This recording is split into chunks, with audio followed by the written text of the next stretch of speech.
आणि या सगळ्या निवडणुकांमध्ये वंचितची भूमिका देखील लक्षवेधी ठरली. दरम्यान आजच्या निकालामध्ये प्रत्येक पालिकेत वंचित खातं उघडणार असल्याचं वंचितचे अध्यक्ष प्रकाश आंबेडकरांनी मत व्यक्त केलंय आणि यावेळी बोलताना त्यांनी भाजपवर देखील खरमरीत टीका केली.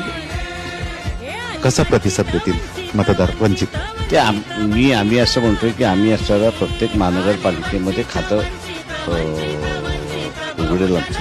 तेव्हा आम्ही निवडून येणं सगळं ह्याच्यामध्ये याचा बदलता स्वरूप मी जर पाहिलं तर वंचितांना स्वतःचं वेगळं राजकारण आता झालं पाहिजे असं त्यांना वाटतंय. कॅमेरामॅन शांतारामसह doctor Sanjay Mahajan, ABP Majha, Akola. ABP माझा, उघडा डोळे बघा नीट.